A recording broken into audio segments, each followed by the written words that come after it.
Grazas a todos, en nome das entidades patrocinadoras, Audasa e Banco Pastor, pola súa asistencia. E xa damos paso a Cipriano Jiménez, que vai introducir a intervención do convidado de hoxe, de Xavier Vence. Cipriano, a palabra é túa.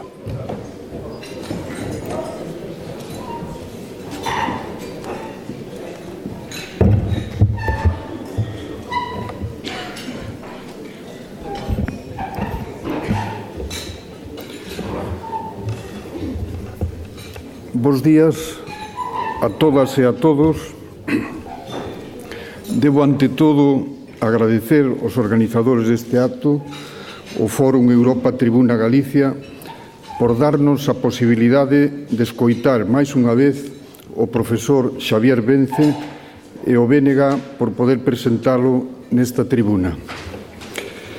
Xavier Vence representa inequívocamente a Galicia do futuro e forma parte dunha xeración que ten a máxima responsabilidade de axudar a construir unha nova etapa do nacionalismo galego.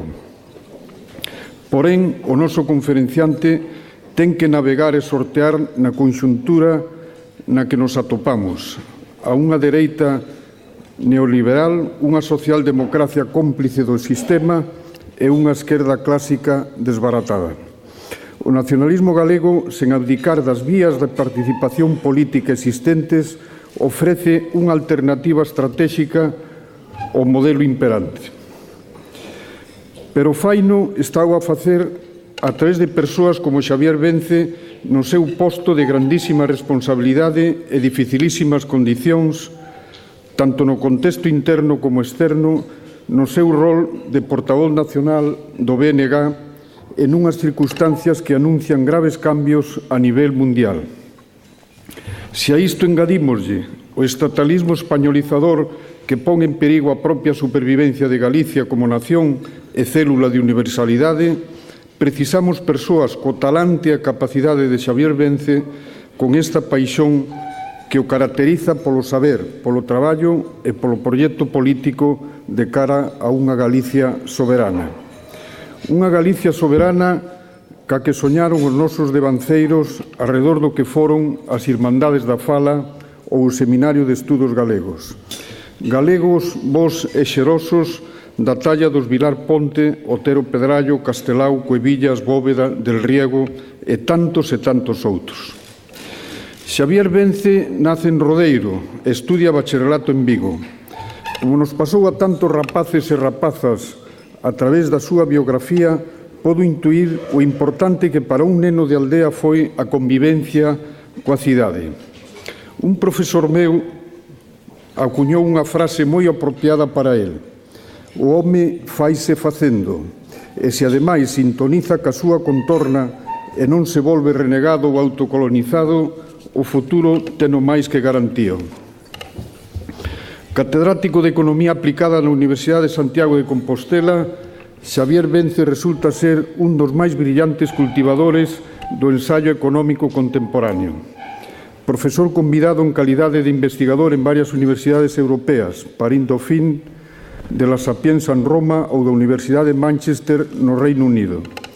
Director do IDEGA, Instituto Universitario de Estudios e Desenvolvemento de Galicia, e do curso de posgrado Economía e Xestión da Innovación. Membro da directiva de EPIP, Asociación e Coordinación do Máster Oficial de Desenvolvemento Económico e Innovación e da área de Economía do Seminario de Estudos Galegos. No mundo das letras é correspondente da Real Academia Galega. Con máis de 26 libros publicados, algún deles traducidos a varios idiomas, múltiples artigos e colaboracións en xornais e revistas, a súa obra tórnase imprescindible para comprender as raíces desta crise económica e o fracaso do modelo neoliberal, así como para profundar nas alternativas silenciadas polo poder. O seu último libro titúlase precisamente Crise e fracaso da Unión Europea Neoliberal, unha alternativa soberanista e democrática. Históricamente, as mellores cabezas do país asumiron o compromiso político co nacionalismo, por seren moi conscientes de que nun país como o noso a ciencia e a cultura hai que poñelas ao servizo da nación que andamos a construir. Así o fixeron persoeiros como Curros, Murguía ou Rosalía. É aí onde temos que situar a biografía intelectual e política de Xavier Vence.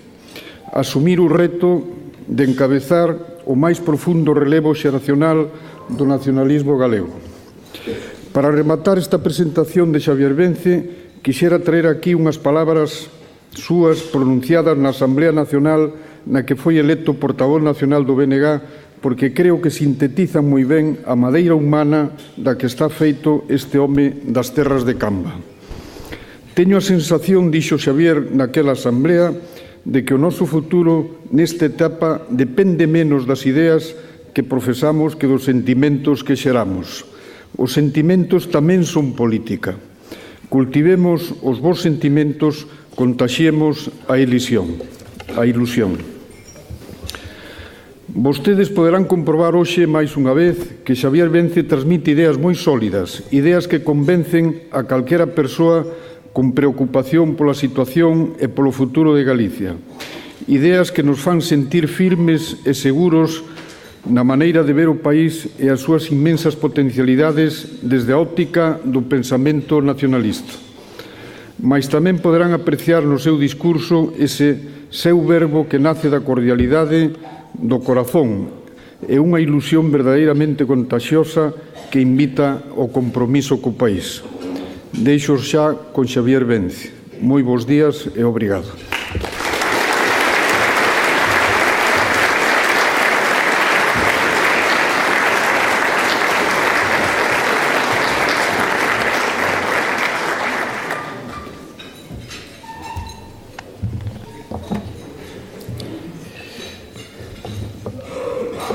Ben, moi bon día a todas e a todos, amigos e amigas que nos acompañades nesta mañán aínda sen sol nas beiras de Vigo.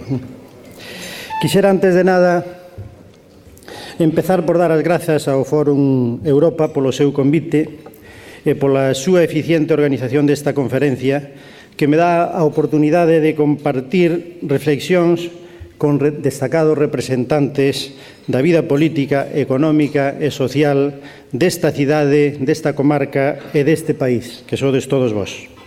Grazas a todos por estar aquí, grazas aos compañeiros e compañeiras pola súa presencia e moi particularmente grazas a Manolo Caride polo seu traballo para facer deste acto tamén un éxito, e grazas a ti, Cipriano, polas túas agrimosas palabras de presentación. Debo decir que, para empezar, é unha satisfacción estar aquí, rente a este mar de Vigo, desde este Alcabre, no que están as raíces máis antigas da ribeira poboada desde os albores da antigüidade.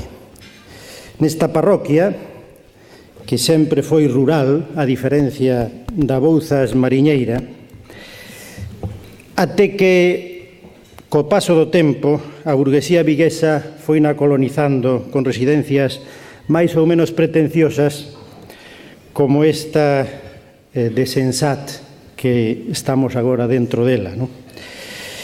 É unha satisfacción, en particular, estar aquí neste Vigo aberto, desde o que os galegos cruzamos océanos, vivimos no mundo como se fora a nosa casa, e tamén por onde recibimos a visita, por veces pacífica e por veces menos, dos grandes povos mariñeiros do Mediterráneo Oriental, dos vikingos, dos normandos e hasta dos piratas de Her Majesty.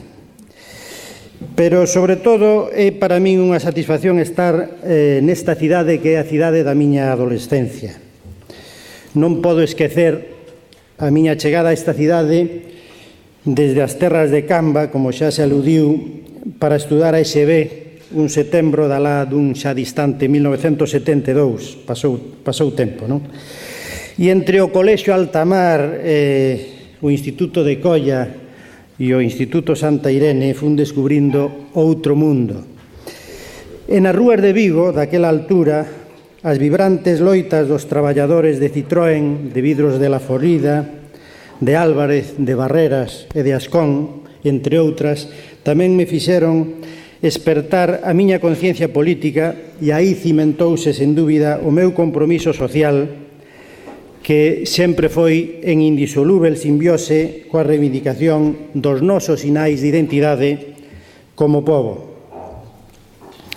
Debo confesarvos que desde aqueles tenros anos vigueses de onde procede a miña simpatía polo proxecto político que hoxe represento, por esa alianza das clases traballadoras para construir unha sociedade máis xusta, máis libre e máis dona de sí.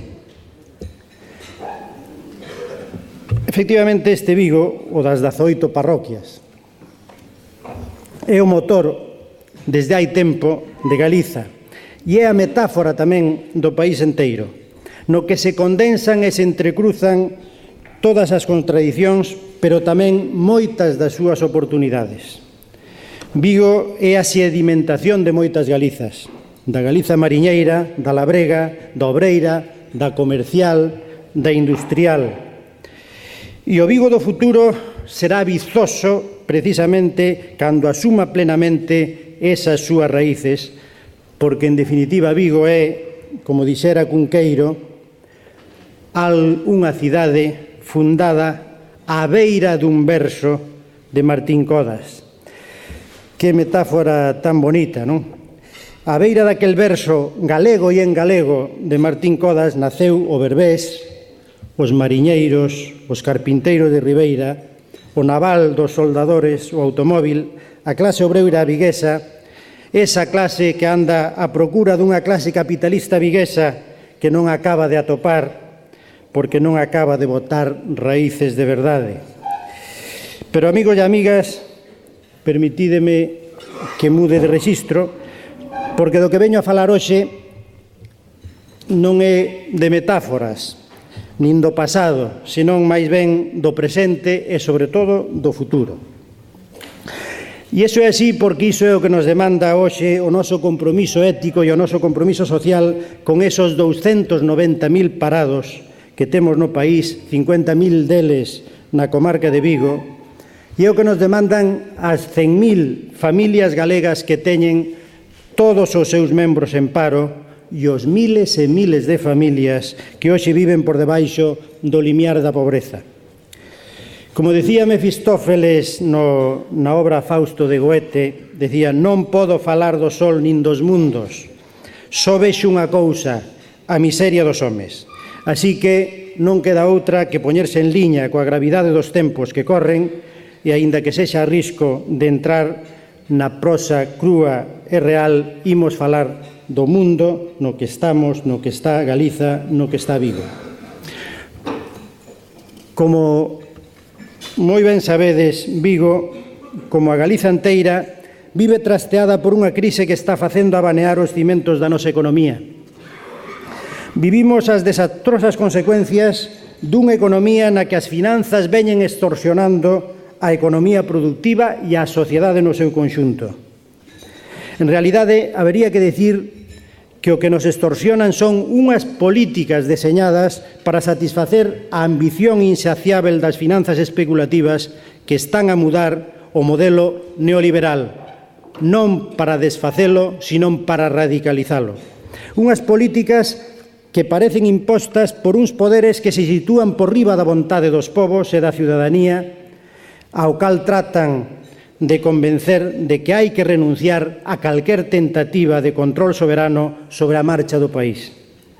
Nesa hexemonía absoluta das finanzas globais desreguladas por esencias especulativas está xusto o nó gordiano dos nosos problemas colectivos.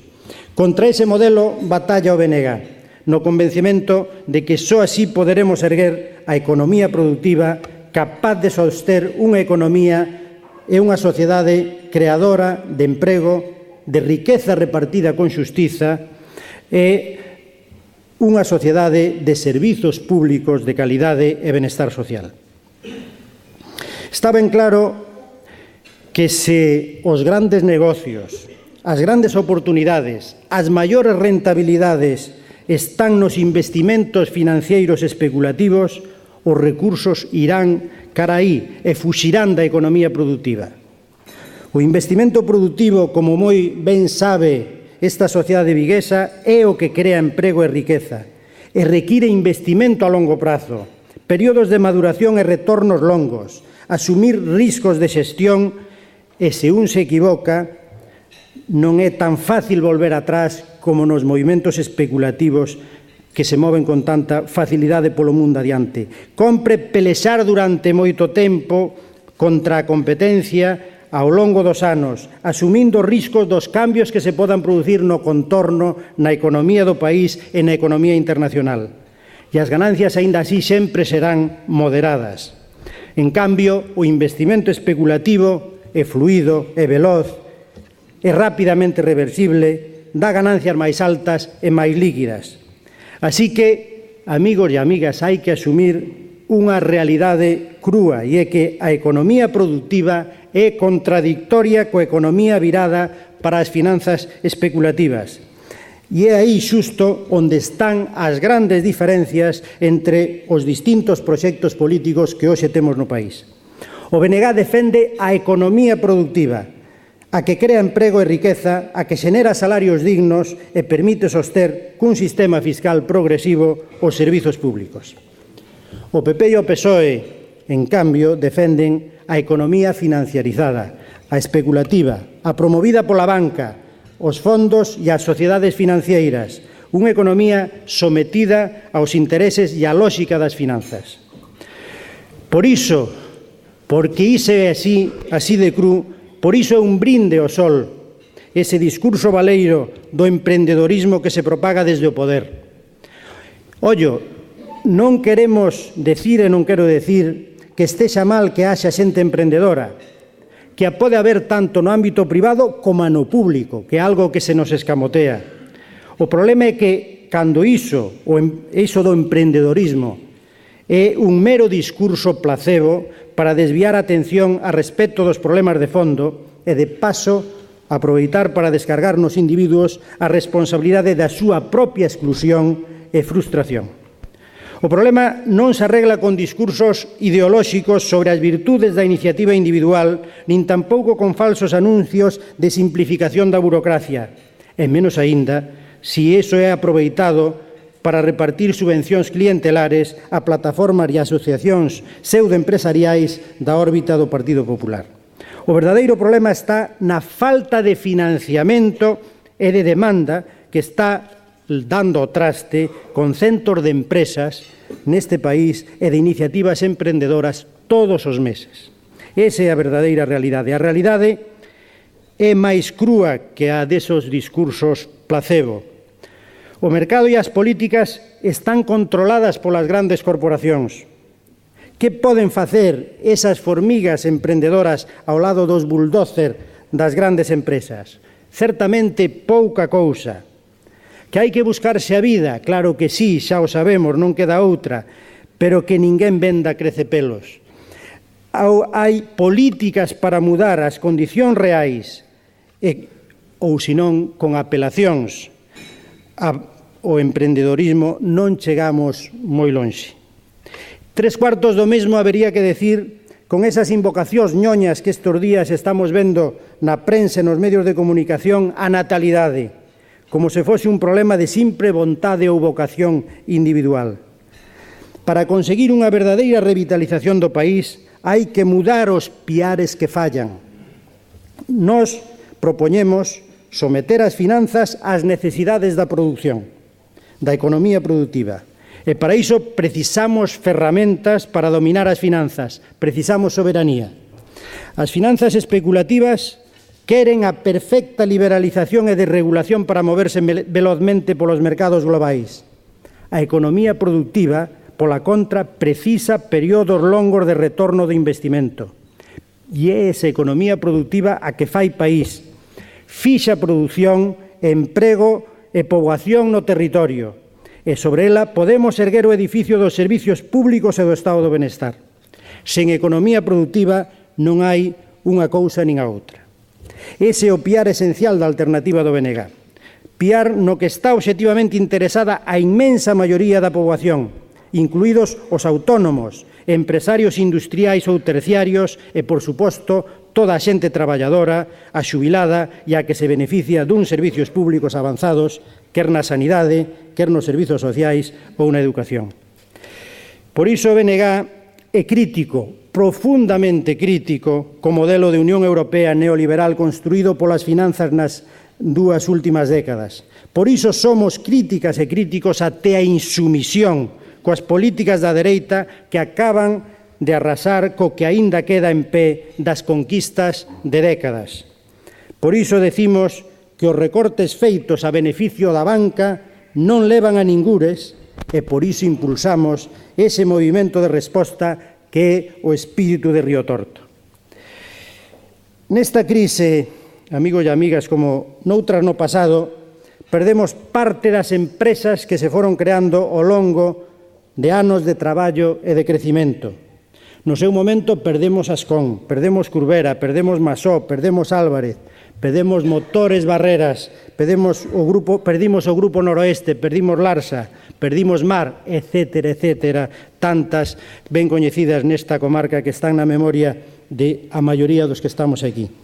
En este momento de desvalorización de activos das nosas compañías, vemos como unhas pechan, como Freiremar ou como Alfageme, e outras son adquiridas por capital e fondos foráneos a prezos de saldo. É certo que, postos nesa tesitura, case temos que agradecer que haxa compradores que garantan que os centros de produción sigan funcionando. Pero ben sabemos tamén que esas adquisicións son en moitos casos auténticos pelotazos levados adiante por cazadores de gangas e de axudas públicas. Ademais, normalmente van acompañadas, como moi ben saben todos vostedes, de recortes de persoal e de renegociacións laborais á baixa. En todo caso, sabemos que ese tipo de desenlaces revelan un fracaso empresarial e convértense nun fracaso colectivo. Nestes días, Narwal vai ser comprada por alicantinos, Barreras polos mexicanos de Pemex, PMI. E só cabe decir, postos xa neste punto, que agardemos que o sector público mexicano se porte mellor con eles e con Galiza do que o fai o sector público español e madrileño, que está estrangulando Navantia, Ferrol e Feni. A ver se imos ter que pedir ser Estado asociado de México. Compre advertir de paso que neste país fixéronse adictos en exceso ao catecismo neoliberal. Sei que non pode haber empresas públicas de ningunha maneira e logo de privatizalas resulta que acaban nas mans de empresas públicas doutros países. Enel é dona de Endesa, Volkswagen de Seat, Pemex de Repsol e agora de Barreras. O Fondo Soberano Noruego compra gas natural e así seguido. Son as contradicións dos que apostaron precisamente por destruir a economía productiva para satisfacer as finanzas. Pero nestas semanas, amigos e amigas, pairan sobre Galiza tres ameazas ligadas ao desenlace da creba de tres piares básicos da nosa economía. Que vai pasar con Pescanova? Que vai pasar con Nova Galicia Banco? Que vai pasar con Navantia? Que vai pasar con elas e con todo o que delas depende? O BNG non está en contra da chegada de investidores se veñen coa intención de crear empresas na economía productiva do noso país, se veñen para crear postos de traballo. O que estamos en contra é de quedármonos sen tecido propio, por causa de políticas e decisións irresponsáveis ou por obras de xestores delincuentes. Nós queremos que os beneficios e o excedente se reinvistan no noso país, que non emigre cada final de ano. Certo que temos exemplos tamén de empresas ben enraizadas no país, pero tamén é certo que son insuficientes para construir o futuro que precisamos. Amigos e amigas, estamos aquí en Vigo, que é o motor económico de Galicia, como decía, que debería ser unha aposta estratégica no desenvolvemento do país, tanto para o Goberno do Estado como para o Goberno da Xunta. Pero a realidade, por desgracia, é ben outra. A realidade pasa por uns actores políticos que, tanto en Madrid como en Santiago, son incapaces de incluir, por exemplo, o Porto de Vigo, a plataforma logística da Plisán, entre as infraestructuras de primeiro nivel da rede transeuropea de transportes. A consecuencia é clara: o primeiro porto de Galiza queda sin financiamento europeo suficiente e, cambio, si o terán os seus competidores máis directos e inmediatos. Nos batallamos, o BNG batallou aquí e en Bruselas por conseguilo, pero outros non o fixeron, non? A realidade de Vigo pasa tamén por un sector naval que tiña que ser punteiro no mundo, nun momento en que a construción naval está en máximos a nivel mundial, pero a incompetencia política na xestión do Taslís e a falla de financiamento teñen levado ao sector naval vigués ao borde do abismo, cando ten, como sabemos, todas as condicións de base para estar ao mesmo nivel cos seus competidores europeos. E que decir desa realidade dun sector conserveiro que forma parte do ADN desta cidade e do cual xa non queda quase nada, non é unha maldición bíblica, nin un atavismo galego isto de quedármonos sin a propiedade do noso tecido productivo. Nós vimos dicindo como facelo e vimos propoñendo alternativas. É un problema de non termos poder político nin financeiro de seu. Esa é a verdadeira raíz da cuestión. Non pode ser que a primeira dificultade o vento leve por diante empresas emblemáticas do noso país por falta de estrategia política como nación e por falta de sistema financeiro propio para garantir o fol financeiro imprescindible para superar baches e acometer reestruturacións e expansións. Sabemos que nin a representación institucional do empresariado, nin os actuais gobernantes deste país están á altura para responder a esa necesidade. En particular, ese poder político servil con Madrid e ese empresariado institucional máis preocupado por agradar ao poder político foráneo e á banca española que os chulea que por representar os intereses do tecido empresarial real deste país. Ese empresariado tería que ler La marginación de Galicia de Valentín Paz Andrade, tería que aprender do discurso e da experiencia de Valentín, que, por certo, viviu moitos anos da súa vida aquí ben perto desta casa. 45 anos despois de que el escribira esa obra, seguimos nas mesmas. A vampirización centralista e a drenaxe do noso aforro son, como el decía, o nó gordiano que compre rachar para o noso desenvolvimento. Hoxe, como hai 45 anos. Como predicaba ese lúcido Valentín Paz Andrade, cuxa herdanza empresarial está a ser estragada diante dos nosos ollos. Pero tamén é certo que precisamente por iso a súa herdanza intelectual está máis vixente que nunca. Hoxe volvemos ter que erguer a súa bandeira por unha banca propia, unha banca industrial que canalice o noso aforro cara ao noso desenvolvimento e temos tamén que volver denunciar, como el fixo con afouteza naqueles tempos duros, o papel de Madrid como sumidoiro de todas as enerxías do sector público. Amigas e amigos, non imos entrar agora nas causas que están detrás da crise do capitalismo neoliberal hexemonizado polas finanzas especulativas. Pero compre diagnosticar ben como se está xestionando esta crise, en favor de quen e cara onde nos conducen. Hoxe estamos sendo absorbidos por dous grandes buratos negros superpostos que impoñen unha volta de rosca no modelo imperante. Por un lado, o burato negro do rescate da banca especulativa cos recursos de toda a sociedade e das familias e de toda a economía productiva, e, por outro lado, o burato negro do centralismo desaforado que busca drenar recursos, competencias e empregos cara ao sumidoiro madrileño. No burato do rescate da banca especulativa van comprometidos xa a friolera duns 185.000 millóns de euros de toda a sociedade en capital, créditos a fondo perdido, banco malo, avais, garantías, etc. Iso equivale ao 18% do PIB español, que son os que contribúen precisamente a levar a débeda pública a ese nivel no que hoxe está, que alcanza case o 100% do Produto Interno Bruto. Era mentira que ían servir eses rescates para facer fluir o crédito, e o único que flúen son máis movimentos especulativos e os pelotazos que van dando polo mundo adiante os botíns e compañía. A concentración bancaria máis perigosa arredor dos 4 grandes megabancos que serán os donos do Estado español, ou ben esas remuneracións multimillonarias dos seus altos directivos.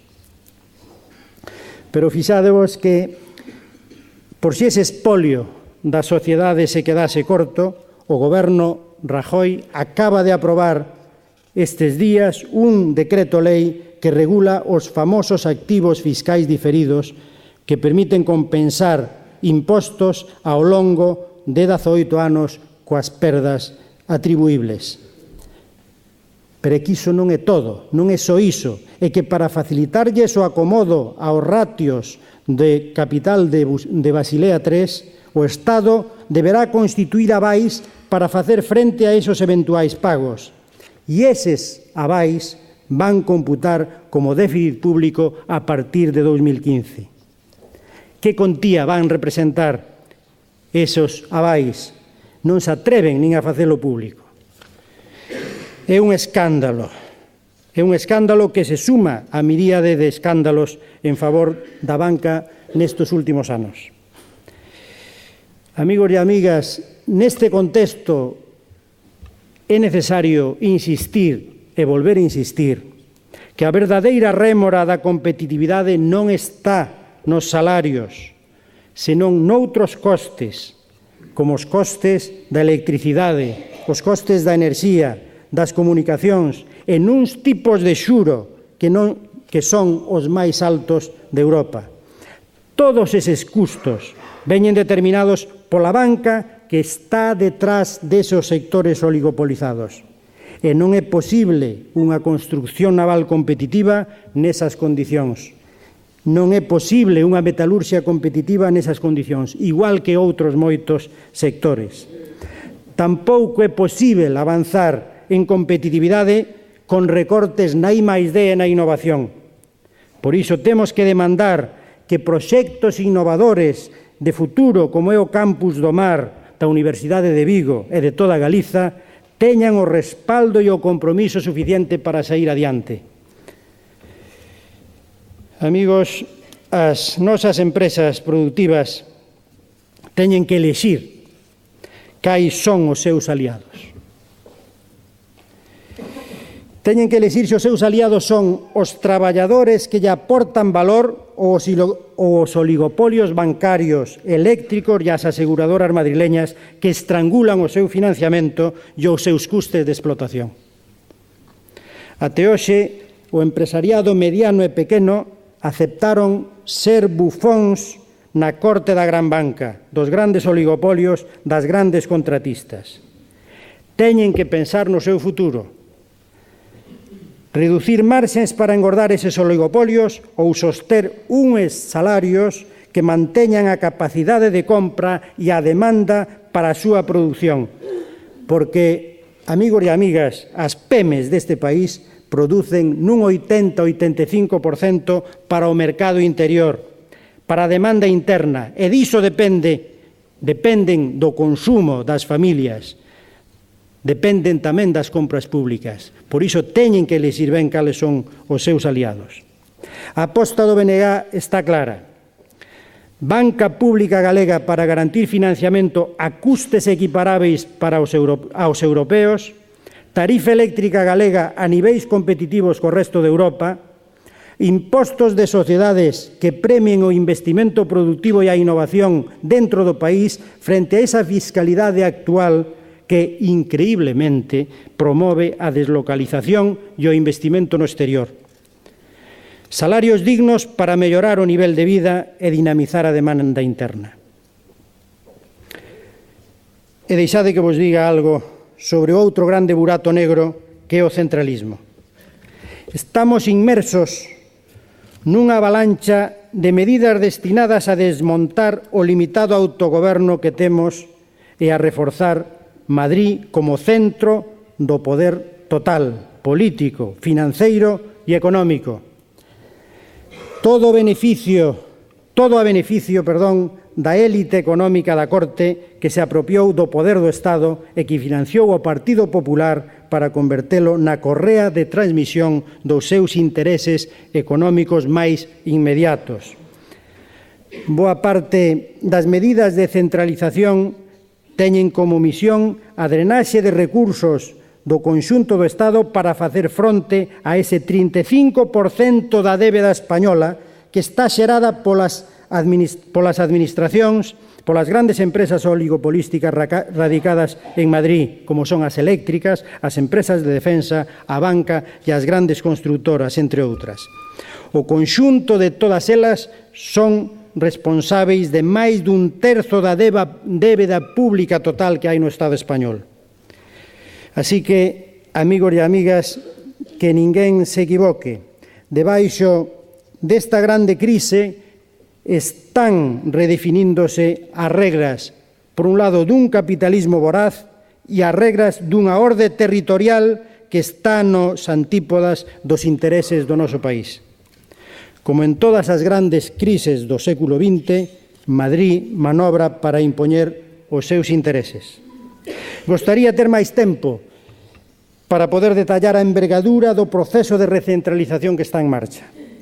É tan multiforme e opaco que non é fácil ver a innumerável batería de medidas que se están poñendo en marcha en todos os frentes, todos os días. Pero permitide que vos diga que é unha auténtica avalancha de medidas grandes e pequenas que cada día van aparecendo no BOE e que no caso de Galiza, por desgracia, están contando coa complicidade sumisa do señor Núñez Feijóo. Fixádevos a que extremos están chegando na zunia españolizadora e desprezativa con Galiza e co galego que despois de aprobar esa lei Wert enterámonos a semana pasada que o Ministerio de Economía rexeitou bolsas e proxectos de investigación porque os certificados de estudos das universidades ían en galego. Até ese extremo, amigos, podemos chegar. Estes últimos días, a Comisión Gubernamental para a Reforma das Administracións Públicas, que xa empeza a funcionar e ser coñecida co seu nome CORA, acaba de presentar un documento de 750 páxinas que é un verdadeiro libro gordo da recentralización administrativa. Están redondeando o asalto e a desmontaxe do autogoberno. A centralización financiera xa a fixeron, están consumando estes días. A Lei da Unidade do Mercado é outra grande peza xunto coa marca española, coa marca España, perdón. E que decir desa reforma local que pretende desmantelar os servizos dos concellos de menos de 20.000 habitantes para reforzar unhas deputacións que en realidade deberían desaparecer. Nese marco de ataque e desvalorización do autogoberno é onde compre encadrar a insidiosa proposta de reducción do Parlamento galego que está a formular o Partido Popular. Non é para aforrar, non. É para estragar o cativo autogoberno que temos e ir achandando o camiño para unha maior recentralización. Obviamente outros, como os cataláns, decidiron que eles non van a aturar esa deriva e deciden emprender o camiño da liberdade. Unha manifestación no noso país da voracidade centralizadora é o que ocorreu coas nosas caixas ao longo dos últimos anos e que está ocorrendo agora con Nova Galicia Banco. Este vindeiro luns, como sabedes, péchase a fase de ofertas dese proceso de venta anticipada e acelerada de Nova Galicia Banco, decidida en Madrid, cos ritmos e coas regras que lle interesan a Madrid. Desde o BNG vimos insistindo en que non podemos aceptar o espolio de Nova Galicia Banco rescatada cos nosos impostos e cos nosos aforros. Nada menos que 9.000 millóns de recursos públicos, que é unha cuantía superior ao orzamento anual de Galiza, e aos que hai que sumar esos outros 564 millóns roubados polas preferentes e subordinadas que non foron devoltas. O FROB e o Goberno Central non venden Bankia, non. Pero aquí, co silencio do presidente da Xunta, para non incomodar a Botín e compañía, ultiman o saqueo definitivo. A complicidade de Feijóo é unha traizón ao país de consecuencias catastróficas para todos nós. Galiza non pode renunciar a ter un sistema financiero propio, a menos que renuncie a ter futuro. Nós, dun xeito ou doutro, imos batallar até garantirlle a este país esa ferramenta vital e a mellor de todas as ferramentas é construirmos unha banca pública galega para tratar os aforradores como persoas e garantir o uso dese aforro para dar crédito e para investir no país. Ter unha banca pública galega é unha oportunidade e é unha necesidade. E, ademais, é posível se houber vontade política. Aqueles que non se deixan guiar polo BNG deberían aprender cando menos de outros, por exemplo, dos cataláns. Eles conseguiron ao longo dos últimos anos consolidar cando menos dous grandes bancos como Sabadell e CaixaBank. E a pesar diso, e a maiores diso, agora resulta que un goberno que é de centro-dereita está creando un banco público. Porque alí sí e porque aquí non. Pois está moi claro. Porque aquela dereita ten un proxecto de país e a de aquí está entregada á estrategia madrileña. Amigos e amigas, tampouco queremos ser consumidores cegos das grandes corporacións que nos inundan con produtos foráneos. Queremos producir algo e consumir tamén do noso. Consumir produtos galegos e etiquetados en galego. Porque os temos e porque temos cada vez máis. Queremos impulsar un consumo de proximidade sostíbel. Queremos soberanía alimentar. Non imos calar ante unha política agraria común que arrasa co noso rural e que Madrid utiliza para converternos en importadores e en clientes das grandes cadeas. Ter capacidade real para regular o noso comercio e a nosa distribución é un cambio que é posible e que é necesario. Necesitamos instrumentos para todo iso. Necesitamos instrumentos para decidir aquí, para regular desde aquí en interese de Galiza, dos galegos e das galegas. Necesitamos liberdade para producir, necesitamos instrumentos para tomar decisións que creen empregos na terra. E para iso queremos facer uso das nosas competencias. E desde o BNG, coa soberanía como faro, queremos todo o que ten un país normal. Tanto como iso e tan pouco como iso é o que o país precisa e o que o BNG propón. Así que moitas gracias pola vosa paciencia e moi bon día.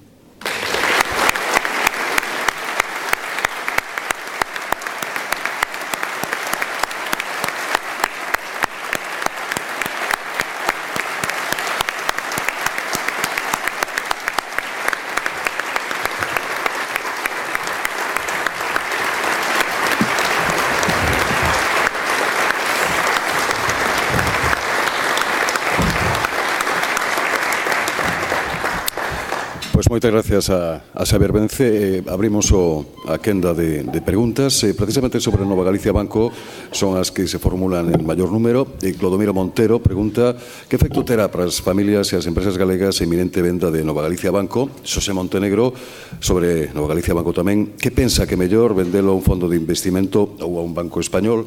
E tamén Adolfo do BNG, que pasará cos 600 millóns de euros que aínda non recuperaron os aforradores estafados polas preferentes cando se venda Nova Galicia Banco? Ben, como acabo de comentar, desde logo o peor que lle pode ocurrir ao país é perder unha ferramenta da importancia de Nova Galicia Banco que xestiona o 40% do noso aforro e que vai impedir que ese aforro dos galegos sexa canalizado para o investimento productivo do país e para o crédito ás familias. Desde logo, nós creemos, desde o BNG levamos tempo dicindo isto, creemos que non hai, por un lado, nada que xustifique a estas alturas esta aceleración do proceso de venta de Nova Galicia Banco. Creemos que non vai no interese de Galiza e dos galegos e, desde logo, non vai tampouco en interese dos aforradores e, sobre todo, desos aforradores que aínda teñen neste momento pillados o que no seu momento se lle estafou pola vía das preferentes e subordinadas. Nós creemos que esta venta acelerada neste momento coas condicións que non coñecemos ben, pero que polo que se ve son as condicións máis favorables para os intereses da banca española, desde logo non vai a revertir non vai a dar lugar a unha solución satisfactoria para estes aforradores que teñen aínda esos 500 e pico millóns de euros pillados pola entidade. Creemos que a mellor solución para os aforradores era xustamente darlle a oportunidade a través da conversión de Nova Galicia Banco nun banco público e darlle, en todo caso, o tempo necesario de recuperación da entidade, cando menos tal como estaba contemplado no plan inicial hasta 2017. Eso permitiría encontrar algún tipo de solución que pudera ser satisfactoria tamén para eles. Moito nos tememos que entre as cláusulas que impoñen para a adquisición os fondos ou os bancos que vayan a quedarse con Nova Galicia Banco será que queden liberados de todo compromiso precisamente con esos aforradores. Por outra parte, creo que a idea xeral sobre unha das preguntas que se formulaba, creo que foi sobre a que me estendín precisamente na última parte da miña intervención. Desde logo, nós creemos que Galiza, a economía productiva de Galiza non ten posibilidade de desenvolverse se non temos unha ferramenta financiera que poida garantir esa conversión do aforro dun país que sigue sendo moi aforrador, que poda servir de elemento de transformación dese aforro en crédito e en recursos para o investimento. Por lo tanto, nós creemos que é unha decisión o que se está tomando nestes días, os pasos que se están dando nestes días son pasos que van lastrar o noso futuro por moito tempo, non? E tamén sobre esos piares do que falaba o noso convidado, como ve o futuro do sector naval, tendo en conta que os estaleiros, salvo algunha excepción, están sen carga de traballo. Tamén sobre o sector naval, o modelo de tax list se é un modelo que é viable. E finalmente tamén a eurodeputada Ana Miranda pregunta se esta cidade, Vigo, sufriu un desleixo por parte de diversos gobernos centrais a negociación na Unión Europea, tax list, Porto de Vigo, política pesqueira común. Que alternativas propón? Obviamente son moitas cousas para desenvolver en unha pregunta en poucos minutos. A primeira cuestión que nós temos moi claro é que o sector naval é un sector de futuro, sigue sendo un sector de futuro, porque no mundo demándase cada vez máis buques, porque o futuro do transporte global, do transporte mundial, é o futuro do transporte marítimo, e para o transporte marítimo necesítanse, obviamente, buques para facelo.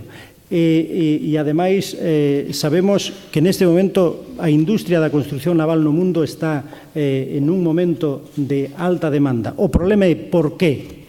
Porque nesas condicións, en cambio, os nosos asteleiros están maioritariamente sin carga de traballo. Algúns dos pequenos teñen, afortunadamente, algo de carga de traballo, pero os nosos asteleiros maiores, os de Navantia, en Ferrol e Fene, e algúns dos asteleiros máis importantes da ría de Vigo, están sin carga de traballo. A razón para nós é moi clara, porque non hai unha política industrial e unha política orientada ao desenvolvemento da construción naval Como decía antes, non hai unha política de acompañamento que permita a competitividade e que facilite a competitividade deste sector a nivel mundial, porque os custos son máis altos, como decía antes, empezando polos custos da electricidade e outros custos importantes que neste tipo de industria tamén, pero sobre todo porque non hai financiamento. A construción naval é un tipo de actividade industrial que é moi sensible ás condicións do financiamento porque implica operacións de produción de longo plazo de maduración. A construción dun buque son varios anos normalmente, non? E iso necesita unhas condicións de crédito que permitan ese financiamento en boas condicións. Si en Europa os asteleiros europeos dos grandes lobbies da construción naval holandesa e alemana teñen crédito ao 4%, máis ou menos, e os nosos asteleiros ou ben non teñen crédito, nin tan siquiera teñen avais para levar adiante as operacións financeiras correspondentes, e cando teñen crédito, teñeno a uns custos absolutamente desproporcionados que poden ser do 10 ou do 12%, é difícil que esa construción naval sexa competitiva. Polo tanto, nós, máis alá de outras cousas, queremos que o futuro da construción naval no noso país depende, por un lado, da seguridade no tratamento fiscal dos investimentos neste sector, e, por outro lado, depende de xeito crucial dun sistema financeiro que financie esa actividade nas condicións apropiadas como ocurre en toda Europa. E nós sabemos que iso non o vai facer nin o Banco de Santander, nin o Banco de Bilbao, nin la Caixa. Nós sabemos que iso só pode facer de verdade unha banca pública, unha banca industrial, que, polo que se ve, non é polo que aposta o Partido Popular nin a nivel de Madrid, nin a nivel galego. Polo tanto, é unha das razóns, unha máis, polas cuales desde o BNG temos moi claro que o futuro do país e o futuro da industria do país depende de que sexamos quen de construirmos unha banca pública galega, unha banca con vocación industrial. Ana Santo me pregunta, ao vindeiro ano a eleccións europeas, cal é a previsión do BNG tendo en conta que é unha cita electoral que non suscita demasiado entusiasmo? Ben, pois a verdade é que polo que dixen e polo que sabemos está claro que a cita das eleccións europeas de 2014 é unha cita moi importante. Eu creo que en Europa hoxe, para ben ou para mal, tómanse as decisións máis importantes que afectan ao noso futuro, ao noso devir cotidiano no económico, desde logo. Aí en Europa se decide a regulación do comercio exterior, en Europa se decide as políticas de gasto nas súas liñas principais, en Europa se decide tamén as liñas mestras da política financiera, e en Europa se decide a nosa política agraria, a nosa política pesqueira, etcétera, etcétera, etcétera.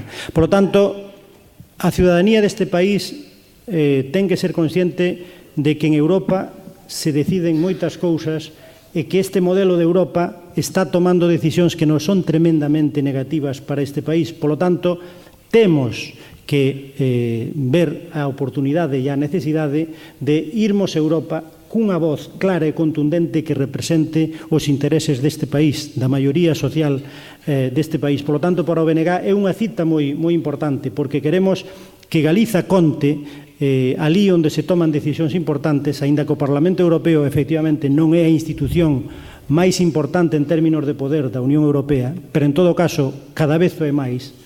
E, desde logo, queremos, ademais, ir a Europa con un proxecto que permita mudar esa Europa que nos tritura e que está levando por diante a nosa economía productiva igual que a do resto da periferia europea. Por lo tanto, nos creemos que é moi importante concienciar a ciudadanía deste país da importancia desa cita, e é moi importante concienciar a todos os galegos de que necesitamos unha voz propia en Europa. Por iso, no BNG apostamos por conformar unha grande coalición con todas as forzas nacionalistas de esquerda deste país, e neso estamos tratando de construir esa gran coalición que permita que Galicia teña unha grande representación en Europa. E queremos reforzalo e garantizar esa presencia con os acordos nesa macrocoalición que queremos conformar tamén coas outras forzas nacionalistas de esquerda do resto do Estado. E facemos unha apelación á responsabilidade de todas as forzas galegas, de todas as forzas que se reclaman do nacionalismo e do galeguismo neste país para que asuman a súa responsabilidade nesta tesitura, nestas circunstancias, porque creo que nos xogamos moito como país, non só nestas eleccións, sino que no que empeza a dibuixarse no panorama político nestes tempos que veñen. Esa aposta que estamos facendo neste momento o BNG con absoluta clareza, con absoluta convicción. Javier Garrido, do Círculo de Empresarios, Clube Financeiro, pídelle que se pode describir un caso de éxito do modelo económico que defende o BNG.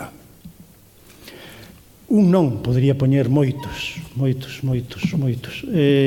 Neste momento, eu diría que, para empezar, ali onde vemos que os países que apostaron polo neoliberalismo máis extremo están perdendo o seu sistema productivo, desde o Reino Unido a Estados Unidos, pasando por unha boa parte dos países de Europa, incluído o noso. En cambio, aqueles que apostaron por outros modelos que preservaron, entre outras cousas, a banca pública, teñen unha industria que peta no mundo, que puxa aínda no mundo. Alemania é un exemplo. Alemania predica unhas cousas para os que queren obedecela, pero fai outras cousas no seu interior. Alemania sigue tendo unha gran banca pública nos landers e nos concellos que é o pulmón financeiro do seu poderío industrial.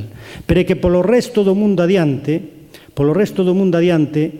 os países chamados emerxentes que están conquistando os mercados de produtos, de bens no mundo, están o facendo sobre a base dunha banca pública que financia a expansión industrial desos países. Desde logo, podería poñer exemplos que para o mundo hispano deberían ser máis familiares, polo menos en términos de información. En Latinoamérica, na última década, estáse dando un fenómeno moi interesante que todo o mundo debería estudar e coñecer. E é que despois de que morderan o po, por decirlo vulgarmente, coas políticas radicalmente neoliberales dos anos 80 e os anos 90, moitas economías latinoamericanas están despegando, están reconstruindo o seu tecido productivo e industrial, están reconstruindo o seu sistema público, están reconstruindo en moitos casos hasta o sistema institucional que quedou absolutamente destrozado polo neoliberalismo extremo. E en este momento están medrando a tasas de crecimento fabulosas. Eu hai poucos meses estuve en Ecuador. Ecuador pasou de ser un país que estaba absolutamente desahuciado a un país que está crecendo a un ritmo fortísimo do 5, 6, 7% desde o ano 2007 en diante, co novo goberno, está desenvolvendo as súas infraestructuras, está construindo hospitais, está reconstruindo as universidades, está reconstruindo as súas cidades, eliminou a pobreza e está reducindo a mínima expresión as tasas de paro. Está levando a cabo un proxecto inclusivo que permite integrar de novo a sociedade nun proxecto que, obviamente, gracias ao éxito, ten un respaldo moi mayoritario cada vez que se convocan eleccións nos últimos tempos en Ecuador. Poderíamos buscar outros exemplos tamén en Latinoamérica. Moitos exemplos no mundo, sin dúbida. Eu creo que o único que nestes momentos non pode ninguén poñer como exemplo de éxito son os proxectos e as políticas de carácter neoliberal. Están destrozando absolutamente todo ali onde se están seguindo e canto máis radicales son no seu seguimento, máis radicais son as consecuencias devastadoras. Pregunta capciosa se cabe de Constantino García. Que pensa do simposio que ten lugar estes días en Cataluña, España contra Cataluña? Pois, desde logo, non coñezo os detalles. Paréceme que Cataluña fai moi ben en reflexionar sobre cales son os seus intereses, tratar de coñecer mellor cales son as causas e os factores que ao longo da historia lles dificultaron o aproveitar todas as súas potencialidades. E o que me parece absolutamente desproporcionado é esa reacción da reacción española e madrileña, que resulta que non é capaz de aceptar nin tan siquiera que haxa un simposio de debate sobre calquer cousa que non entre dentro do estreito burato da agulla do centralismo madrileño, non?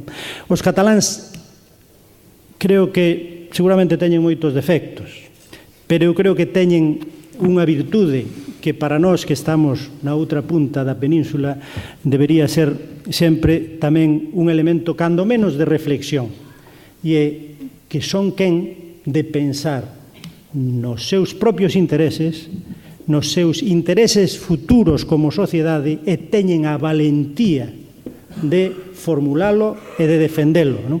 E eu o que espero e o que aspiramos desde o BNG é que a nosa sociedade teña a mesma valentía para autodiagnosticarse, para diagnosticar a natureza profunda dos nosos problemas e para ter a valentía de enfrentarnos a todos aqueles que se nos poñen no camiño para conseguir os nosos obxectivos lexítimos como país de mellorar económicamente, mellorar en benestar e tamén ganar en liberdade, non?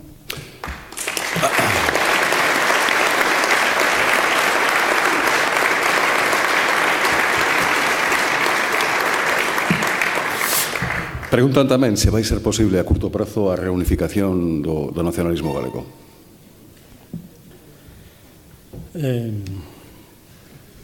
Unha pregunta na cual hai moitos interlocutores, polo cual eu vou dar a miña valoración.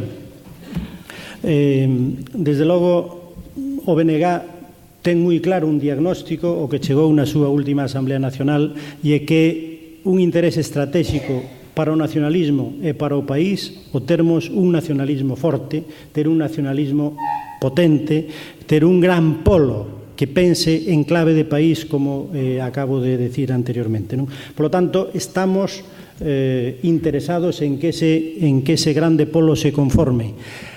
Depende de todos que iso sexa posible. Desde logo, no BNG estamos traballando na dirección de tender pontes, de dialogar con todo o mundo para reconstruir ese espacio nacionalista para que sexa o máis forte posible, non?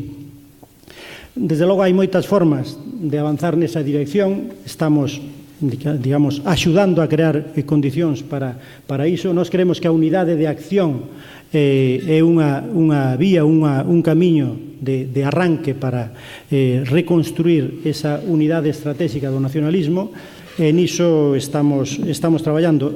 Obviamente, eu creo que a base social do nacionalismo está entendendo esta mensaxe, que é o noso obxectivo principal, que a maioría nacionalista que existe na sociedade deste país confíe na importancia dese proxecto, e logo as forzas que están organizadas nese ámbito, pois o que esperamos é que pouco a pouco vayan tendo a madurez e a responsabilidade suficiente como para contribuir ao reforzamento dese espacio nacionalista e, desde logo, non contribuir ao reforzamento do espacio das forzas estatais ou ao reforzamento da penetración en Galicia de outras forzas de carácter estatal, non? Pero iso é responsabilidade dos demais. Nós estamos facendo todo o posible para que o nacionalismo recupere a fortaleza que o país necesita, non? Pregunta tamén acerca desa oposición que ten vostede a reducción dos deputados na Cámara Galega. Bueno, como comentaba antes na miña presentación, para o BNG está claro que a reducción de representantes no Parlamento galego non ten nada que ver con ningunha medida de aforro, que é absolutamente ridículo e insignificante.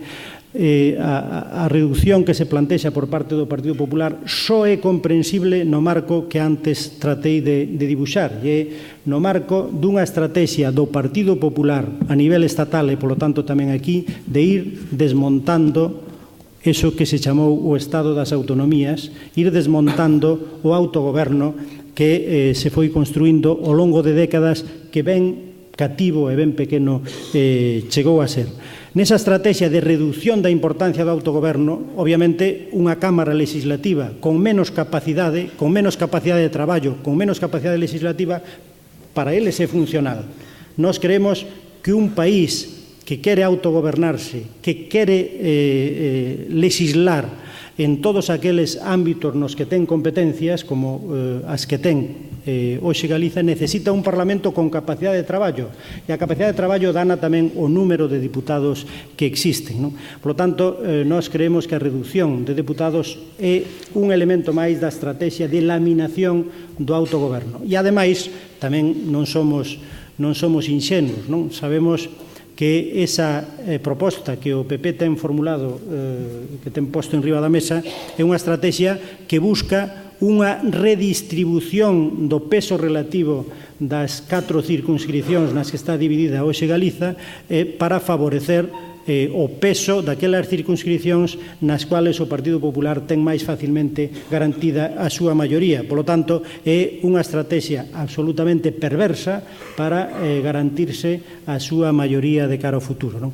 Por lo tanto, desde logo, desde o BNG faremos todo o posible para que eso non ocurra, porque nós creemos que necesitamos non menos Parlamento, non menos competencias, non menos autogoberno, sino moito máis autogoberno. Por lo tanto, imos batallar nesa dirección e, desde logo, se a disculpa foro a forro, nós xa dixemos desde o primeiro momento que estamos dispostos a aceptar calquer medida de aforro na actividade parlamentaria que sexa equivalente ao que representan esa reducción de deputados. Que ocorre? Que iso non é o problema, e por iso o Partido Popular non acepta entrar nese diálogo nesos termos, e ao que van que é un obxectivo de moito maior alcance, de consecuencias moito máis nefastas para o futuro do país e da calidade da democracia tamén no noso país. Xa pregunto eu, señor Vence, porque aproveitando aquí a presenza do alcalde de Pontevedra, señor Lores, vostede dixo que hai que estender un pouco o modelo de comercio que existe en Pontevedra, estendelo a Galicia, porque é un modelo de éxito. Aquí en Vigo estáse plantexando a posibilidade de que se instale unha gran superficie comercial, Porto Cabral, onde o BNG, está rexeita esa posibilidade. E por outra parte tamén, acerca das declaracións do señor Cesario Mosquera, que é deputado provincial e tamén concelleiro en Pontevedra, acerca desas disputas existentes entre o alcalde de Vigo e o presidente da Deputación que están un pouco prexudicando aos cidadáns aquí en Vigo. Sí, vamos a ver, con respecto ao primeiro, o BNG ten moi claro que o modelo de comercio é unha pata fundamental do modelo económico conxunto que pode ter un país. Nós entendemos que a distribución e o comercio son un elemento fundamental para poder articular o tecido productivo, o tecido da economía real do país. Unha distribución e un comercio apegado ao país con canles de distribución galegas, con canles de distribución apropiadas ao que é a produción do país, pode favorecer, pode reforzar a capacidade productiva do país, axudar a manter actividade no sector primario, actividade tamén no sector industrial. O comercio, polo tanto, o modelo de comercio non é independente do tipo de economía productiva e, polo tanto, de economía que queremos. Igual que non é independente do modelo de vida que queremos. Nós creemos que as cidades deben ser espazos para vivir, espazos para disfrutar, teñen que ter vida. E para ter vida teñen que estar cheas de actividade económica, de actividade de todo tipo. E, polo tanto, por iso creemos que o modelo de Pontevedra en concreto, que apostou polo comercio de proximidade urbano, está permitindo conformar unha cidade que é hoxe un modelo en Galiza, é un modelo a nivel europeo, porque fai que haxa vida na cidade, non queden as rúas abandonadas, se poda disfrutar da cidade e haxa actividade económica no interior da cidade. Fai unha cidade moito máis compacta, moito máis cohesionada e moito máis vivible, non? Entón, nese sentido, queremos que este modelo se traslade ao resto do país. Obviamente, noutros concellos onde gobernamos, digamos que Pontevedra é unha cidade importante que pode servir para servir de espello, pero noutros concellos onde gobernamos estamos tamén con esa mesma estrategia de promoción do comercio local, do comercio de proximidade, non? Creemos que as grandes superficies xa non é teoría, é a constatación dunha realidade.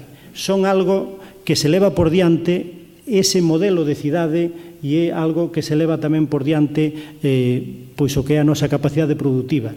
As grandes superficies son a punta de entrada da produción foránea. As centrais de compras das grandes cadeas de distribución obviamente están fora, están en Madrid ou están en París ou están donde sea. E iso que permite é que logo todos os tentáculos da rede de distribución sexan a vía de entrada dos produtos desos países ou de outros países no noso consumo, non?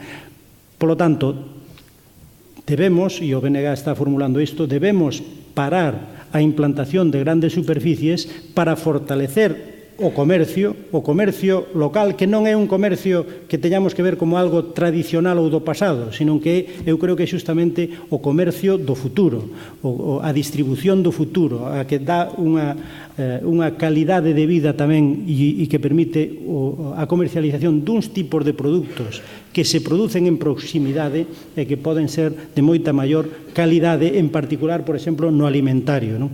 En ese sentido, bueno, temos moi claro que non só por reflexión, sino pola experiencia que nos dan as cidades como Pontevedra, está claro que debemos apostar por o comercio local de proximidade e non polas grandes superficies. Bueno, pois ata aquí as preguntas, así que agradecemos a Severbenza, o Conselleiro Nacional do BNG, pois a súa intervención aquí en Vigo. Moitas gracias a vos.